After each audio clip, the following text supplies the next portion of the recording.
Prologue. Everyone believed Omegas were meant to be cherished. No one ever asked if they wanted to be. When Elias Hart, a 22-year-old Omega from a once powerful family, was told he would be married to the infamous alpha heir Cassian Ashford, he laughed. Then he realized no one else did. "You'll learn to tolerate each other," his father had said. "I'd rather die. You don't have a choice." Neither of them did. Chapter 1. The Alpha Who Stayed Home. Elias expected a cold, domineering alpha. Instead, Cassian greeted him in an apron. "You're late." The tall alpha held a wooden spoon in one hand and a dish towel over his shoulder.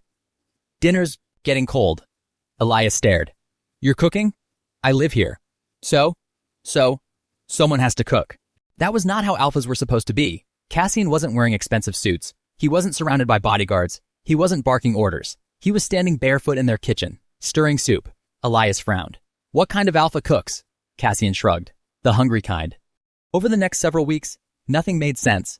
Cassian woke before sunrise. He prepared breakfast, packed Elias's lunch, ironed his uniforms, repaired a loose button without being asked. When Elias forgot his umbrella, Cassian drove across the city just to hand it to him. "Don't catch a cold. I never asked you to come." "I know." "Then why are you here?" Cassian simply smiled. "Because I wanted to make sure you were okay." Elias rolled his eyes. He interpreted every act of kindness as obligation, not affection, not love, just duty. Chapter 2. He must hate me. "You don't have to pretend." Cassian looked up from folding laundry. "Pretend?" "Being nice." "I'm not pretending. You married me because your family told you to." Cassian stayed silent. "So don't act like we're some happy couple." Cassian folded another shirt. "I wasn't." "What?"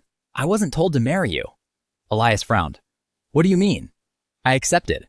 "Why?" Cassian smiled faintly. "It doesn't matter." It irritated Elias. The alpha never fought back, never raised his voice, never demanded anything, even during Elias's heat suppressants leaving him exhausted. Cassian quietly brewed herbal tea, adjusted the room temperature, and left meals outside the bedroom door with a simple note: "Eat while it's warm." Never once asking to come inside, never expecting gratitude, Elias thought. "He's doing this because he pities me." Chapter 3. The Disaster. 6 months into their marriage, the Ashford family's largest pharmaceutical warehouse caught fire. Millions in research were destroyed. News outlets called it sabotage. Stock prices crashed. Creditors circled like vultures. Within days, the Ashford estate was seized during the investigation. Employees resigned. Business partners disappeared. And Cassian disappeared with them. "I've arranged somewhere safe for you." Elias stared. "What?" "You'll stay with your cousin." "What about you?" "I have things to fix." "How long?" Cassian looked away. "I don't know." Elias crossed his arms. "Fine. Finally. Freedom. No more packed lunches. No more waiting dinners. No more annoying reminders to sleep. No more alpha hovering over him." He should have been relieved. Instead, their house felt strangely quiet. Chapter 4. Freedom. The first morning alone. Elias woke late. There was no breakfast waiting. He ordered takeout. It tasted bland. His white shirt remained wrinkled. He burned toast trying to make breakfast. Forgot his medication. Missed an assignment deadline because no one reminded him. He reached for his phone. His thumb hovered over Cassian's contact. Then stopped. Why am I calling him? He put the phone down. Days turned into weeks. The silence became unbearable. Nobody texted him. "Take your umbrella." "Don't skip lunch." "Good luck on your presentation." Nobody waited with the porch light on. Nobody noticed when he came home tired. One evening, he accidentally bought too much food. As he unpacked it, he froze. He had unconsciously bought Cassian's favorite tea, his favorite cookies, the spicy noodles Cassian always liked. His hands trembled. Why did I buy these? Chapter 5. The empty side of the bed. He couldn't sleep. Not because the room was unfamiliar. Because the left side of the bed was cold. He found himself drifting toward it in his sleep.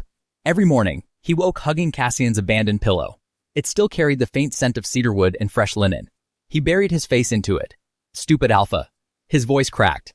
"You were supposed to be annoying. So why is everything so quiet without you?" For the first time, Elias wondered if he'd mistaken quiet devotion for indifference, and whether the man he believed had merely tolerated him had actually been loving him all along. Chapter 6. The Things He Never Saw. The first clue came by accident. Elias had returned to the Ashford estate, now abandoned except for security officers and investigators. He told himself he only wanted to retrieve a few books. Nothing more. Nothing personal. The house was eerily quiet. Dust had settled over the grand piano in the living room. Half-packed boxes lined the hallways. His footsteps echoed through rooms that once smelled of fresh bread and brewed coffee. His room, their room, was untouched. The bed was neatly made, just like Cassian always left it. Idiot, Elias muttered. His eyes landed on a wooden box tucked inside the closet. He didn't remember seeing it before. Curious, he pulled it out.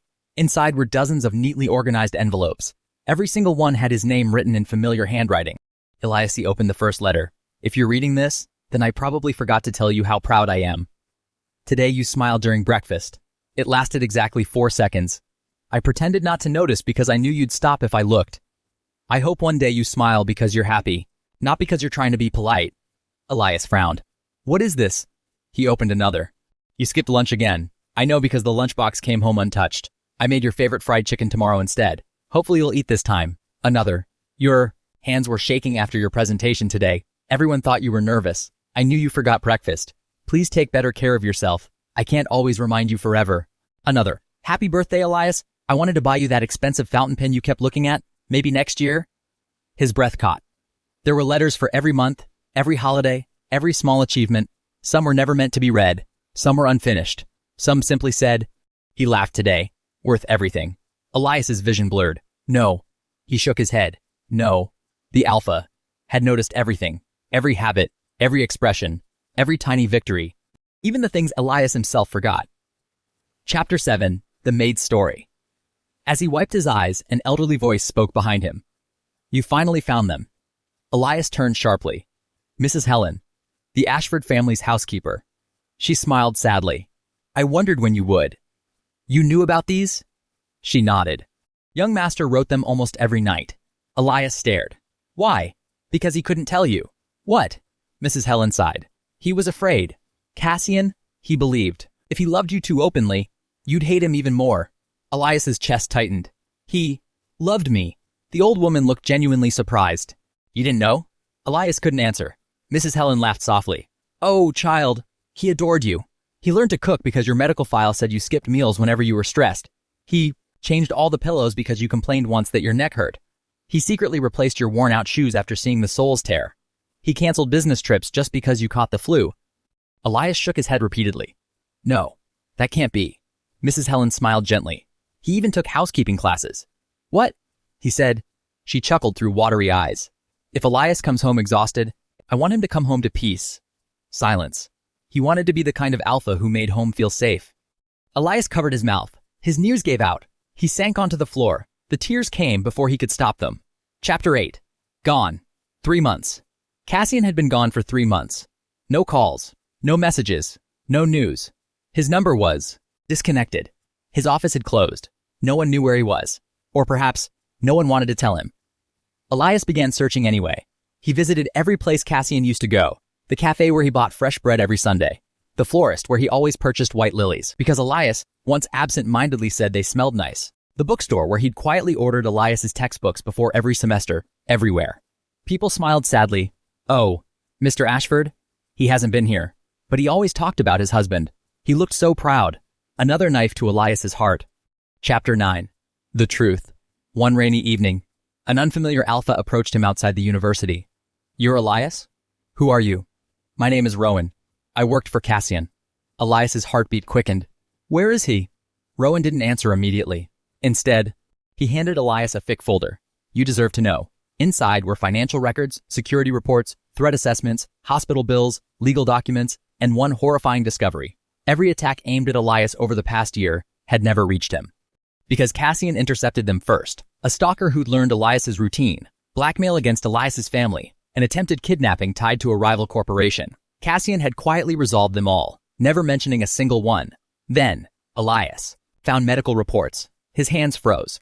Broken ribs, knife wound to the shoulder, concussion, burn injuries, all under Cassian's name. Dates matched the nights Cassian had simply smiled and asked, Did you eat dinner? As if nothing had happened. Elias couldn't breathe. He was hurt? Rowan nodded. Many times. Why didn't he tell me? He said. Rowan smiled bitterly. If Elias finds out, he'll worry. He wanted you to keep living normally. Elias clutched the folder to his chest. His tears fell onto the pages. I thought he hated me. Rowan looked at him with quiet pity. Hated you? He loved you enough to bleed in silence.